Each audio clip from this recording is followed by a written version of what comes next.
My name is Eleanor Thompson, and I'm 68 years old. 3 months ago, I was lying in the ICU with tubes down my throat after a massive heart attack when my phone lit up with a text from my son Rick. Mortgages due. Need $5,000 ASAP. It wasn't the first time he treated me like his personal ATM, but it would definitely be the last. What Rick didn't know as he waited for me to die was that I'd already sold the house right from under him and bought the one next door just to watch his face when he lost it all. If you're watching this video, I'd love to know where you're tuning in from.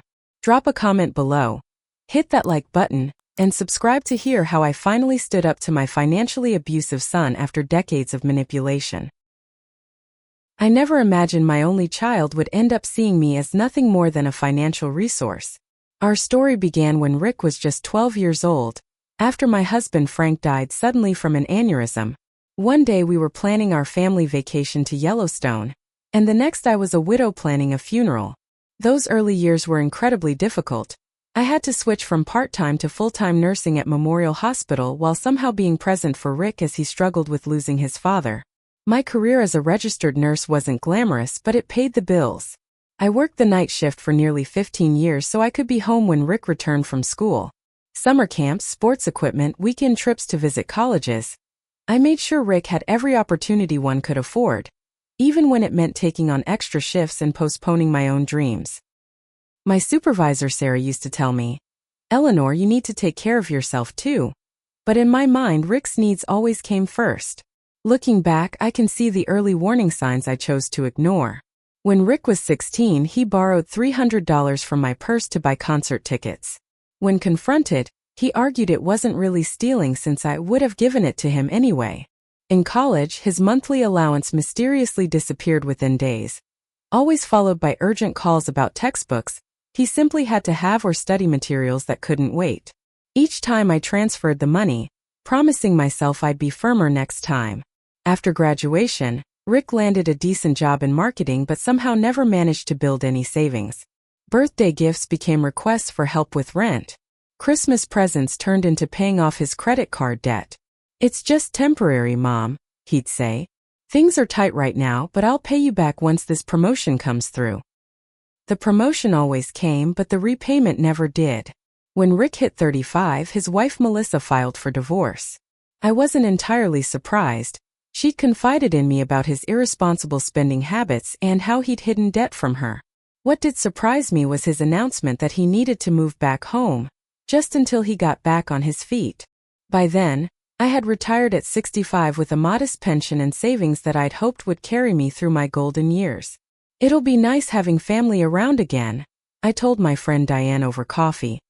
"The house has felt so empty since Frank passed." In truth, I had been lonely. My sister Judith lived across the country in Arizona, and many of my friends were busy with grandchildren or had moved to warmer climates. The thought of having Rick home brought back memories of family dinners and movie nights from happier times. Rick arrived with 6 suitcases and promises to contribute to household expenses. "You've done so much for me, Mom. Now it's my turn to help you out." Those words warmed my heart, making me think I'd raised a thoughtful son despite his financial missteps. Within 3 months, it became clear his definition of helping out meant eating the food I bought, using the utilities I paid for, and occasionally picking up milk when he happened to be at the store. 6 months into this arrangement, Rick suggested adding his name to the deed of my house. "It's just for inheritance purposes," he explained over the dinner I had cooked. "It'll save a lot of hassle and estate taxes when, he couldn't even say the words, when you die." I hesitated, but Rick pressed on. "Plus, if anything happens to you, I can take care of everything without legal complications. It just makes sense, Mom." Against my better judgment and the advice of my late husband's friend Gerald, who had practiced estate law before retiring, I signed the papers. Rick seemed so sincere, and I wanted to believe he was thinking about practical matters rather than scheming. That single decision would lead to years of increasing financial manipulation that I couldn't have imagined on that sunny afternoon at the notary's office. The shift happened so gradually I barely noticed it at first. Rick started offering to help manage my finances, a suggestion that seemed thoughtful considering my arthritis made typing difficult. "Let me handle the online bill payments, Mom. You've got better things to do than struggle with that tiny keyboard.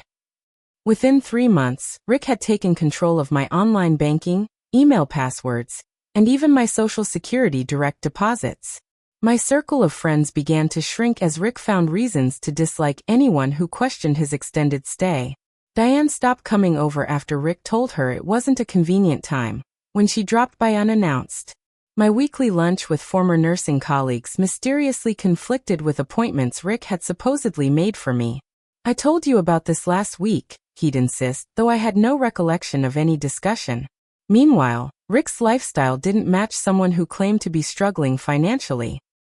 He purchased a new BMW, explaining it as a necessary investment for job interviews. Designer clothes appeared in his closet, while he complained about being unable to contribute to groceries. Weekend trips with friends became common, always with vague explanations about them being networking opportunities.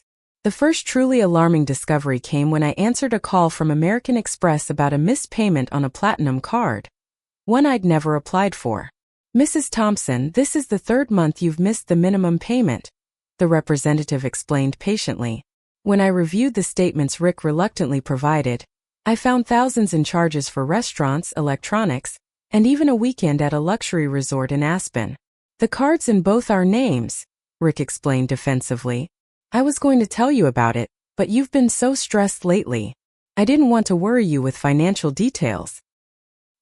His tone suggested I should be grateful for his consideration rather than alarmed by his deception. Whenever I expressed concern about money, Rick would launch into elaborate explanations about how much he sacrificed to care for me. "Do you know how many job opportunities I've turned down because they wouldn't let me work remotely to stay with you?"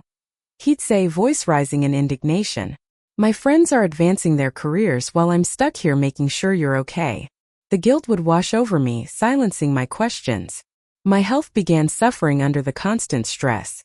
My blood pressure, previously well controlled, started spiking. Sleep became elusive as I lay awake worrying about bills and Rick's increasing control. When my Dr. Patricia suggested the possibility of anxiety medication, Rick quickly interjected that my confusion was probably early dementia. Dr. Patricia looked skeptical but noted his concerns in my chart. Doctor appointments became another battleground. Rick would agree to drive me, then find last-minute reasons he couldn't make it. "Can't you reschedule? I have an important call with a potential employer." I started taking expensive rideshares rather than dealing with his frustration, further straining my limited budget. It was my neighbor Margaret Williams who first clearly named what was happening. We had been casual acquaintances for years, exchanging pleasantries over the fence that separated our properties. One afternoon, she invited me for tea while Rick was out. "Eleanor," she said gently, setting down her cup, "I hope you don't mind me speaking frankly, but I'm concerned about you. You don't seem like yourself lately." Something about her genuine concern broke through the isolation I'd been experiencing. Words tumbled out about Rick's control over my finances, his extravagant spending, and my growing fears. Margaret listened without judgment, occasionally asking clarifying questions. "What you're describing," she said finally, "sounds like financial abuse. It's more common than people realize, especially with adult children and aging parents."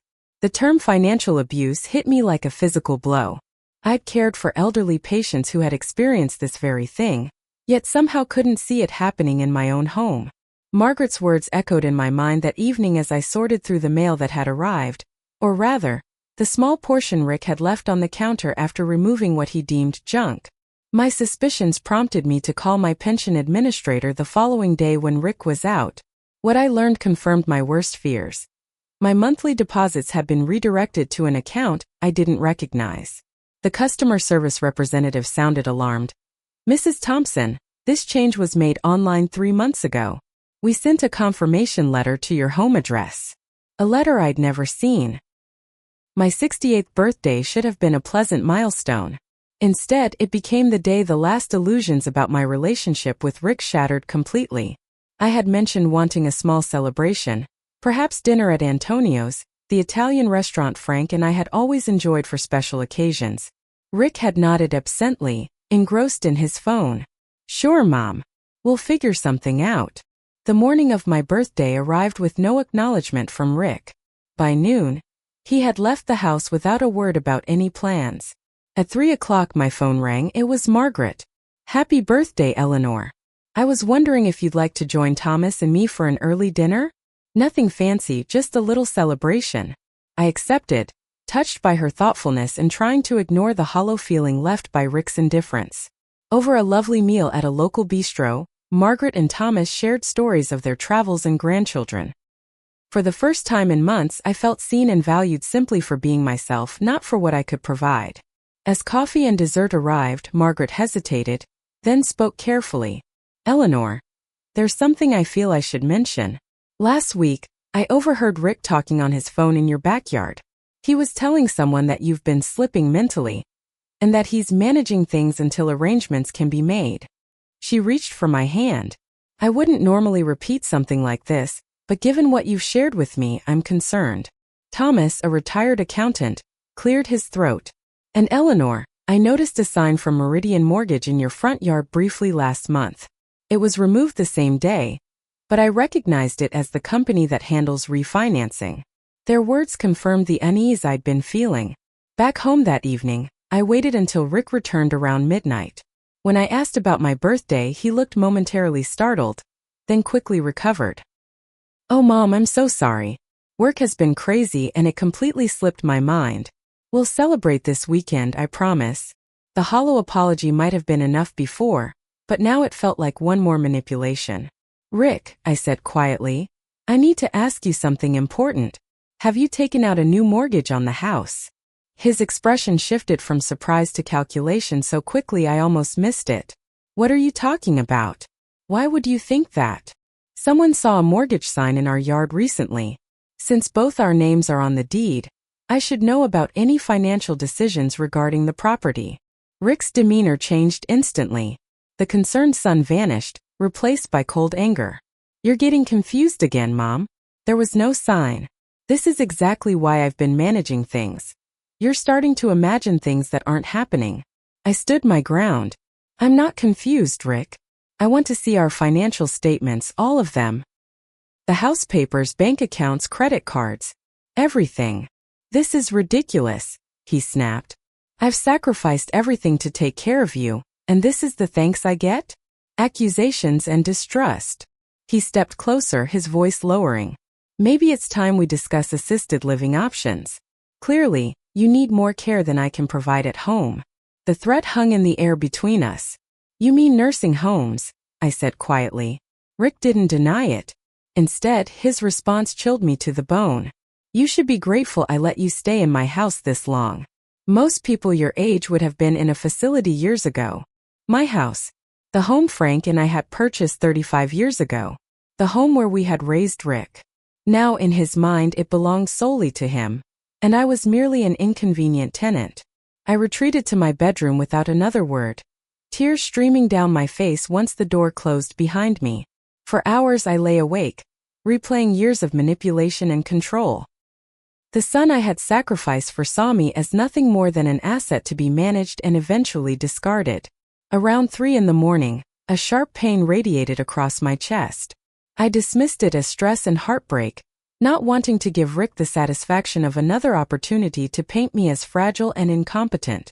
By dawn, the pain had subsided enough for me to form a plan.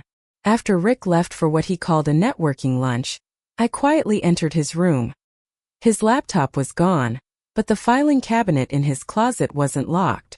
Inside, I found folders neatly labeled with my name, bank statements, property tax records, and insurance policies. I took photographs of everything with my phone, hands shaking with both fear and determination.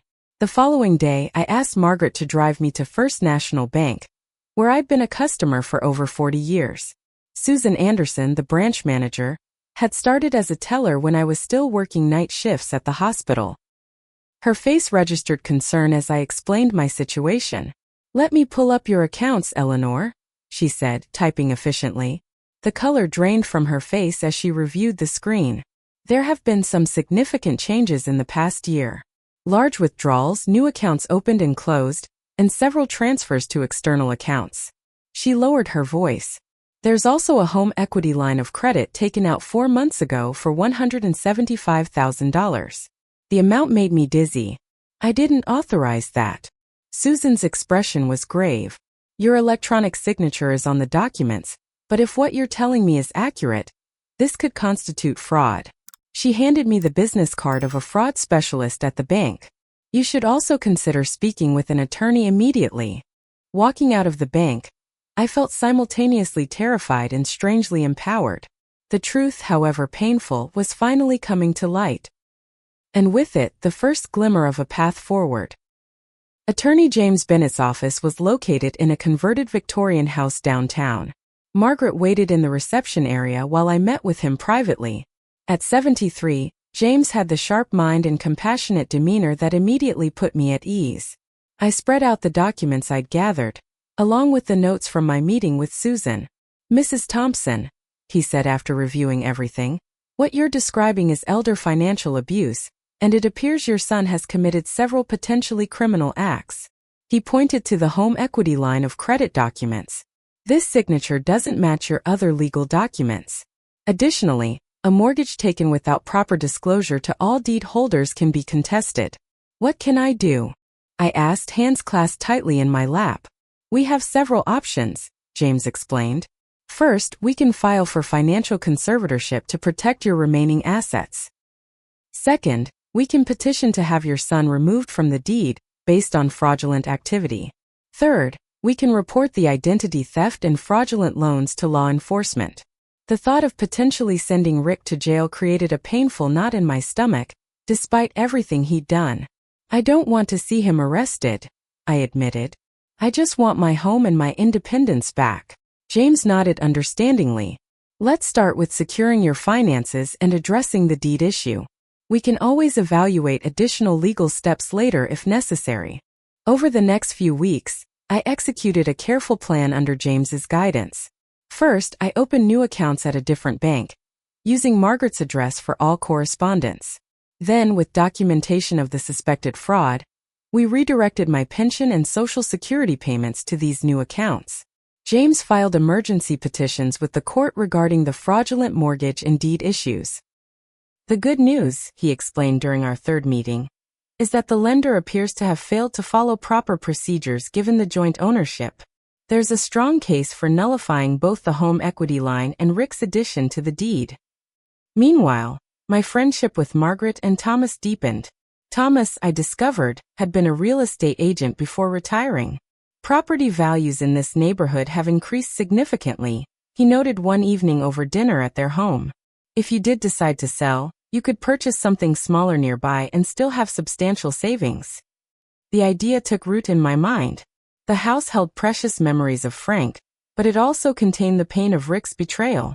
A fresh start in a new space, one that was truly mine, became increasingly appealing.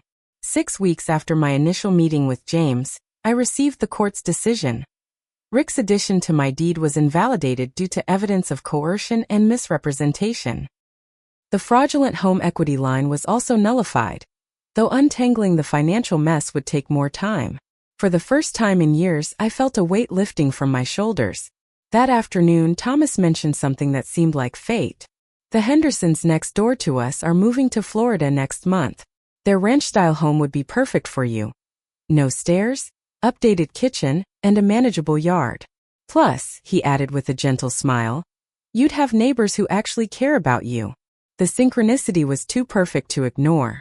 With Thomas's help, I toured the property and made an offer the same day, contingent on the sale of my current home.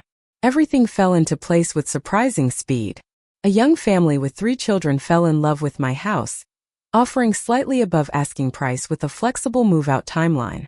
Throughout this process, I maintained a careful facade of normalcy around Rick. I continued preparing meals, doing laundry, and limiting conversations to superficial topics. When he questioned mail being delivered to the house, I explained that I'd opted for paperless statements to save trees. Each small deception felt like a betrayal of my own values, yet necessary for self-preservation. The closing date for both properties was set for June 15th, just 3 weeks away. With Margaret and Thomas's help, I began discreetly packing sentimental items and important documents when Rick was out.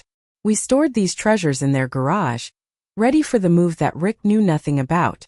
As the date approached, my anxiety increased. How would Rick react when he discovered what I'd done? James had prepared a formal eviction notice to be served the day after closing, giving Rick 30 days to vacate. A courtesy I wasn't legally obligated to provide but felt was the humane approach. 2 days before the scheduled closing, as I was carefully wrapping Frank's collection of vintage pocket watches for transport, a familiar pain gripped my chest, sharper and more intense than before.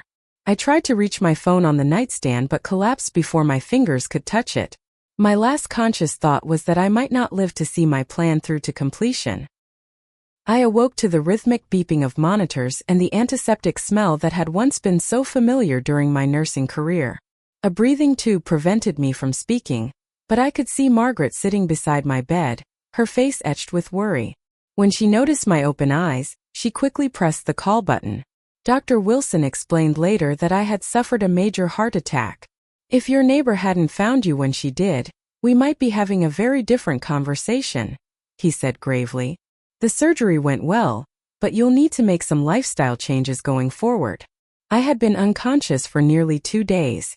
The closing date for both properties had passed during my hospitalization. Margaret squeezed my hand reassuringly. James handled everything, she whispered. Both closings went through as planned. The house is sold, and your new place is waiting whenever you're ready. Rick didn't arrive at the hospital until my 3rd day there, long after the breathing tube had been removed. He stood awkwardly at the foot of my bed, his expression more calculating than concerned. The hospital called me yesterday, he said, not bothering to explain his delayed response. They said you had a heart attack. Yes, I replied simply, watching him closely. Well, you're looking better than I expected, he continued, glancing at the monitors. Any idea when they'll discharge you? The house needs attention, and I can't handle everything myself. Before I could respond, Dr. Wilson entered for his afternoon rounds. After checking my vitals and reviewing my chart, he addressed us both. Mrs. Thompson is making good progress, but she's not out of the woods yet. We're looking at another 5 to 7 days here, followed by cardiac rehabilitation. Rick frowned. That long? What about home care options? Surely she doesn't need to be here taking up a hospital bed for a week. Dr. Wilson's expression cooled noticeably.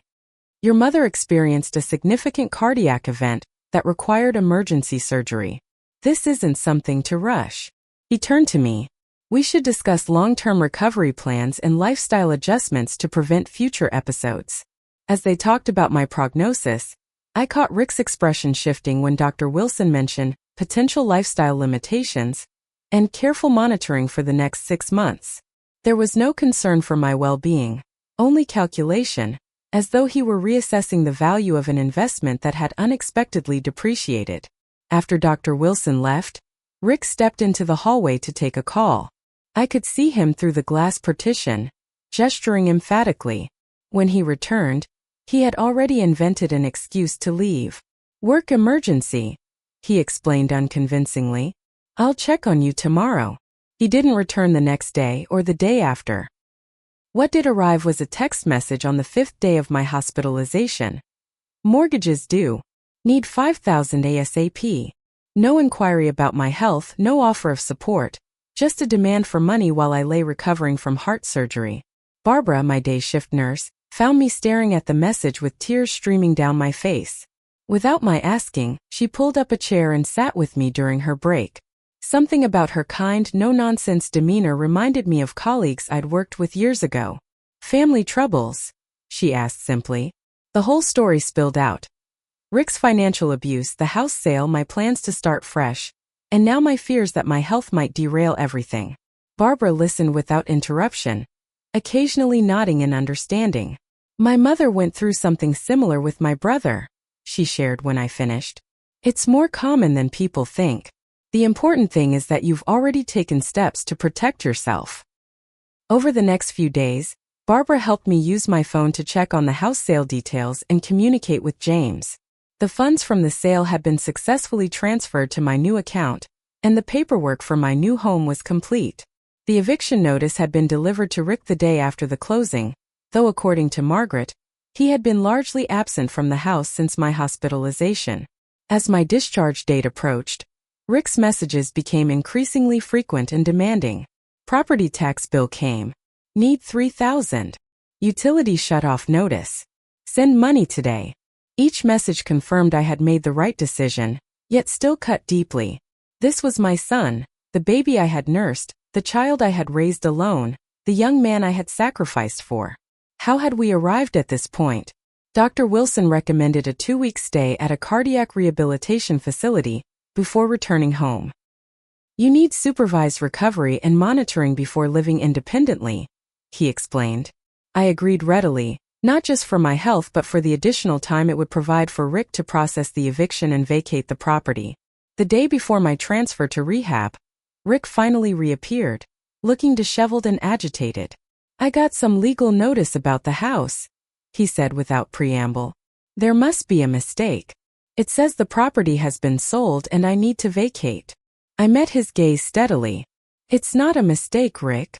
His expression shifted from confusion to disbelief. What are you talking about? You can't sell the house without my consent. My name is on the deed. Not anymore, I said quietly. The court removed your name due to fraudulent activity. The color drained from his face, followed quickly by a flush of anger. This is ridiculous. What fraudulent activity? I've done nothing but take care of you. We both know that's not true, I replied, my voice stronger than I expected. The unauthorized mortgage, credit cards in my name, redirected pension payments, it's all documented. For a moment Rick looked genuinely frightened. Then his expression hardened. You'll never make this stick. You're an old woman with heart problems and probably dementia. No one will believe you over me. His words should have hurt, but instead they only confirmed the rightness of my decision. The court already has, I said simply. You have 30 days to find new accommodations. Rick stormed out, promising this wasn't over. As the door closed behind him, I felt a strange mixture of heartbreak and liberation. The confrontation I had feared was behind me, and somehow I had found the strength to stand my ground. The 2 weeks at Lakeside Rehabilitation Center gave me time to regain my physical strength and prepare mentally for the next phase of my life. Daily physical therapy sessions, nutrition counseling, and cardiac monitoring filled my days. I shared a room with Doris, a 72-year-old former librarian recovering from bypass surgery, whose dry wit and passion for mystery novels made the time pass more pleasantly. Rick's messages had stopped completely after our hospital confrontation. According to Margaret, who visited regularly, his car occasionally appeared at the house late at night and disappeared by morning. Thomas drove by yesterday afternoon and saw boxes on the porch, she reported. It looks like he might be packing. James arranged for a moving company to transfer my remaining belongings to the new house the day after my scheduled release from rehab. Everything's on track, he assured me during a phone consultation. The funds from the sale are secure in your new accounts, and the utility connections at your new home are scheduled for activation. You're in excellent shape, Eleanor. On my final day at Lakeside, Dr. Caroline Mendez reviewed my discharge instructions. You've made remarkable progress, she noted. But remember to pace yourself. No heavy lifting, follow the medication schedule precisely, and attend all follow-up appointments. She hesitated, then added, and try to minimize stressful confrontations. Your heart needs time to heal fully. Margaret and Thomas arrived to drive me not to my old address, but directly to my new home. We've set up the essentials, Margaret explained as we pulled into the driveway of the modest ranch-style house. Bed, comfortable chair, basic kitchen supplies. The movers will bring everything else tomorrow. The house was perfect, single-level living with wide doorways, an updated bathroom with grab bars, and a kitchen with accessible cabinetry. Through the back window, I could see a small, manageable garden that would give me purpose without overwhelming my strength. Most importantly, I could see Margaret and Thomas's home just next door. A tangible reminder that I wasn't alone. That evening, as we shared a simple dinner Thomas had prepared, my phone rang with Rick's number. After a moment's hesitation, I answered on speaker. Mom, he began, his voice unnaturally controlled. We need to talk about what's going on. I just got back to the house, and there's some kind of mistake with these legal papers. There's no mistake, Rick, I replied calmly. As I told you at the hospital, the house has been sold. You need to vacate within the time frame specified in the eviction notice. This is insane. His composure cracked. You can't just sell our house without telling me. Where am I supposed to go? What about all my things? The house was never ours, Rick. It was mine. The home your father and I purchased long before you were born. As for your belongings, you have until the 15th to remove them. There was a moment of silence before his voice returned, dangerously quiet. You think you've figured everything out, don't you? But what about the loans? The credit cards? Your name is on all of it, not mine. Your credit will be ruined when they go unpaid. Thomas, who had been listening silently, reached over and squeezed my hand supportively. Those fraudulent accounts have been reported to the authorities, I informed Rick. James has all the documentation showing the signatures were forged and the applications were submitted without my knowledge or consent. James? Who the hell is James? My attorney, I replied simply. Rick's laugh was bitter. You got yourself a lawyer? With what money? I've been managing your finances for years. There's nothing left except what was in the house. That's what you were meant to believe, I said. But I'm not as helpless as you assumed, Rick. I've been a nurse for 40 years. I know what financial elder abuse looks like. I just never thought I'd experience it from my own son. His voice turned pleading. Mom, you're not thinking clearly. This heart attack has confused you. Let me come over to wherever you're staying, and we can sort this out together. We're family. Family doesn't steal from each other, I replied, my voice breaking slightly. Family doesn't forge signatures on loans or redirect pension checks. Family doesn't threaten nursing homes when they don't get their way. I never did any of that. His denial was instantaneous and vehement. You're making things up. This is exactly why I've been concerned about your mental state. Margaret, who had remained silent until now, leaned toward the phone. She's not making anything up, Rick. I've witnessed your behavior. So has Thomas. So have several other neighbors. There are bank records, phone recordings, and documented evidence of everything Eleanor is describing. Who the hell are you to interfere in our family? Rick snarled. I'm the person who found your mother collapsed on the floor while you were nowhere to be found, Margaret replied evenly. I'm the neighbor who's watched you isolate and manipulate a vulnerable woman for personal gain. And now, I'm proud to call myself Eleanor's friend.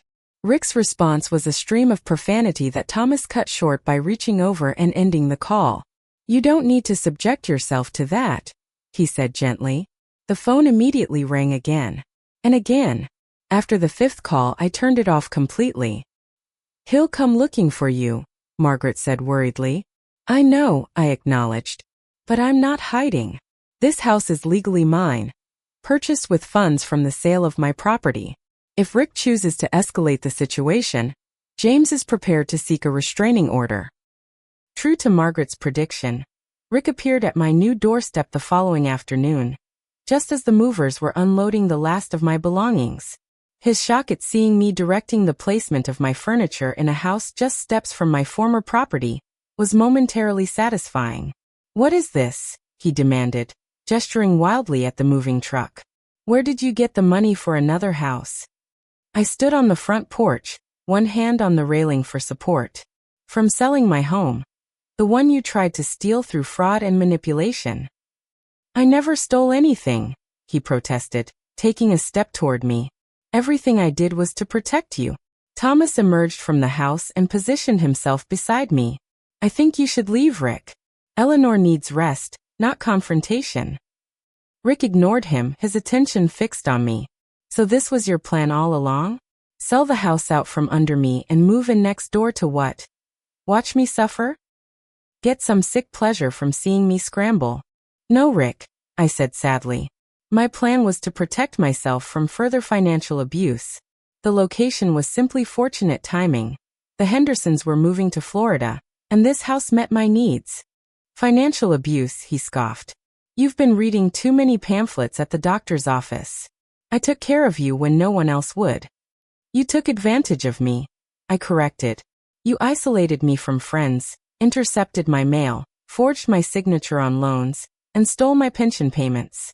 That's not care, it's criminal behavior. Rick's face contorted with rage. You ungrateful old woman. After everything I've sacrificed. Enough. Thomas's voice was firm. One more word, and I'm calling the police. Eleanor has given you 30 days to vacate her former property. I suggest you use that time to find alternative housing rather than harassing her. For a moment, Rick seemed ready to continue arguing. Then abruptly his demeanor changed. Fine, he said, suddenly calm. You want to play it this way? Let's see how you manage on your own when you need help. When you're struggling with your health or can't maintain this place, don't come crawling back to me. I won't, I assured him quietly. I'd rather face those challenges independently than live under your control for another day. Rick turned to leave, then paused. This isn't over. You think you've won, but you've just made the biggest mistake of your life. As his car screeched away, Margaret appeared from next door, having witnessed the entire exchange. Are you all right? She asked, concern evident in her voice. Yes, I said, surprised to realize it was true. Despite the confrontation and Rick's threats, I felt steadier than I had in years. For the first time in a very long time, I think I really am. The first month in my new home passed with relative peace. The moving company had arranged everything according to my specifications, creating a space that felt both functional for my health needs and personally comforting. Margaret helped me hang Frank's photographs in the hallway, and Thomas installed additional lighting in areas where I might be vulnerable to falls. From my kitchen window, I could see my former house, where Rick continued to live despite the eviction deadline having passed. James had prepared for this possibility and filed for formal eviction proceedings through the court. It's not uncommon for tenants to ignore initial notices, he explained during our phone consultation. The sheriff will enforce the court order if necessary. I enrolled in a cardiac rehabilitation program at the community center 3 blocks away. 3 times weekly, I joined other heart attack survivors for monitored exercise sessions and educational workshops. Dorothy, our instructor, emphasized both physical recovery and emotional well-being. Stress management is as crucial as medication adherence, she reminded us often. Between rehabilitation sessions, I discovered a seniors group that met at the local library. Their book club welcomed me warmly, and for the first time in years, I found myself engaged in stimulating discussions about something other than bills and household maintenance. Judith, a retired English professor with a passion for mystery novels, became a particular friend, often walking home with me after meetings. 2 months after moving in, I felt strong enough to volunteer at Memorial Hospital's patient support desk 1 morning per week. The familiar environment was comforting, and helping patients and visitors navigate the complex medical system gave me purpose. Several former colleagues still worked there, greeting me with genuine pleasure at my return in this new capacity. Throughout this period of rebuilding, I caught occasional glimpses of Rick's struggling aftermath. The young family who purchased my house had been unable to move in due to his refusal to leave, forcing them to extend their apartment lease. One evening, I observed him arguing with someone in a suit on the front lawn, likely a process server delivering court documents. My feelings watching these scenes were complicated. Despite everything Rick had done, maternal instinct still prompted concern when I noticed his increasingly disheveled appearance and erratic behavior. Yet each time I considered reaching out, I remembered Barbara's words from the hospital. Setting boundaries isn't abandonment, it's self-preservation. The final eviction came 3 months after my move. From Margaret's living room window, we watched as sheriff's deputies supervised Rick's removal from the property. His possessions, far more than I had realized he'd accumulated, were placed on the lawn according to protocol. The sight of him standing amid piles of expensive electronics and designer clothes, looking lost and furious, brought unexpected tears to my eyes. It's okay to feel sad, Margaret reassured me. He's still your son regardless of his actions. That evening Rick appeared at my door, more disheveled than I'd ever seen him. They kicked me out, he stated flatly. I have nowhere to go. I maintained my position in the doorway, not inviting him in. I'm sorry to hear that, Rick. There are resources for emergency housing I can refer you to. His expression hardened. You're really going to leave me homeless? Your only child. You've had 3 months to find alternative housing, I reminded him gently. The eviction wasn't a surprise. I didn't think you'd actually go through with it, he admitted, his voice suddenly smaller. I thought you'd cave eventually. You always have before. His honest acknowledgement of how he'd viewed my previous compassion as weakness stung more than his anger had.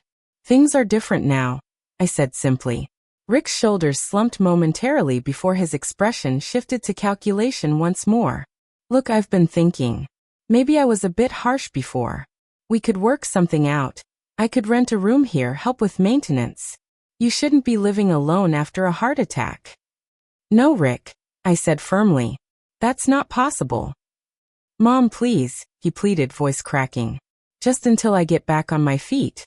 I'll change, I promise. For a moment, my resolve wavered. This was my child. The boy who had once brought me dandelions from the yard and handmade cards for Mother's Day. But then I remembered the cold calculation in his eyes as he'd asked my doctor about my life expectancy. The text demanding mortgage payments while I was still on a ventilator. I can help you find resources for housing and employment assistance, I offered instead. And if you're willing to attend counseling and financial management classes, I'd consider rebuilding our relationship in the future. But you cannot live with me, Rick. That chapter is closed. His face contorted with familiar rage. Fine. Have it your way. Enjoy your pathetic little life with your new friends. Don't expect me at your funeral. As he stormed away, I closed the door quietly and leaned against it, tears streaming down my face. The finality of the rupture hit me fully, not just the loss of the son I had now, but the loss of the son I had thought I had, perhaps the son who had never truly existed except in my hopes and dreams. The following week, I joined a support group specifically for parents estranged from adult children. The stories shared around that circle helped me understand that my experience, while painful, wasn't unique. Sandra, the group facilitator, emphasized that estrangement sometimes becomes necessary for self-preservation. Loving someone doesn't mean enabling destructive behavior, she reminded us. Sometimes the most loving thing you can do, for both yourself and them, is to establish firm boundaries. 6 months after my heart attack, Dr. Wilson pronounced me remarkably recovered during my follow-up appointment. Whatever you're doing, keep it up, he encouraged. Your numbers are better than they were before the cardiac event. What I was doing was building a life centered on my own well-being, rather than someone else's demands. My days had developed a pleasant rhythm. Morning walks with Judith, volunteer work at the hospital, community center classes, and evenings often spent with Margaret and Thomas or other new friends. I had joined a container gardening club, discovering joy in nurturing herbs and flowers on my small patio. Occasionally, I still caught glimpses of Rick. He had apparently found temporary housing with a friend, as I sometimes saw his car parked at an apartment complex nearby. Once I spotted him at the grocery store and ducked down another aisle to avoid a confrontation. Another time, he was leaving the community center as I arrived for rehabilitation. He'd lost weight and looked somewhat more put together, though he pretended not to see me. The hardest part of recovery wasn't physical but emotional. Processing the grief of family betrayal while rebuilding trust in my own judgment. My therapist Lisa helped me work through the guilt that occasionally surfaced. You didn't cause Rick's behavior, she would remind me, and you couldn't control it. The only thing within your power was your response to it. As the 1-year anniversary of my move approached, I received an unexpected letter from Rick. Unlike his previous communications, this one contained no demands or accusations. Instead, he wrote that he had entered a financial counseling program and begun addressing certain behaviors. The letter stopped short of a full apology, but acknowledged that our relationship had become unhealthy, and that he was working on understanding his part in that. I read the letter several times, trying to gauge its sincerity. Was this genuine growth or another manipulation tactic? I decided to respond with cautious optimism, writing that I was pleased to hear about his efforts while maintaining my boundaries about our contact remaining limited to letters for the time being. Whether Rick's changes prove lasting remains to be seen. I've learned that recovery, whether from a heart attack or from years of emotional manipulation, doesn't follow a straight line. There are setbacks along with progress, Moments of doubt alongside breakthroughs. What I know with certainty is that at 68 years old, I've discovered a strength I never knew I possessed. I've learned that it's never too late to stand up for yourself, to reclaim your dignity, to rebuild your life on your own terms. The heart attack that nearly took my life became, ironically, the catalyst for truly beginning to live it. If my story resonates with you, whether you're experiencing financial abuse or watching someone you care about struggle with it, please know that help is available. Resources exist, communities stand ready to support you, and it's never too late to make a change. Have you ever had to set difficult boundaries with someone you love? Share your experience in the comments below. Your story might be exactly what someone else needs to hear today. And if this video has helped you recognize warning signs or given you courage, please like, subscribe, and share it with others who might benefit. Thank you for listening to my journey, and remember, your well-being matters, your boundaries are valid, and your future is worth fighting for.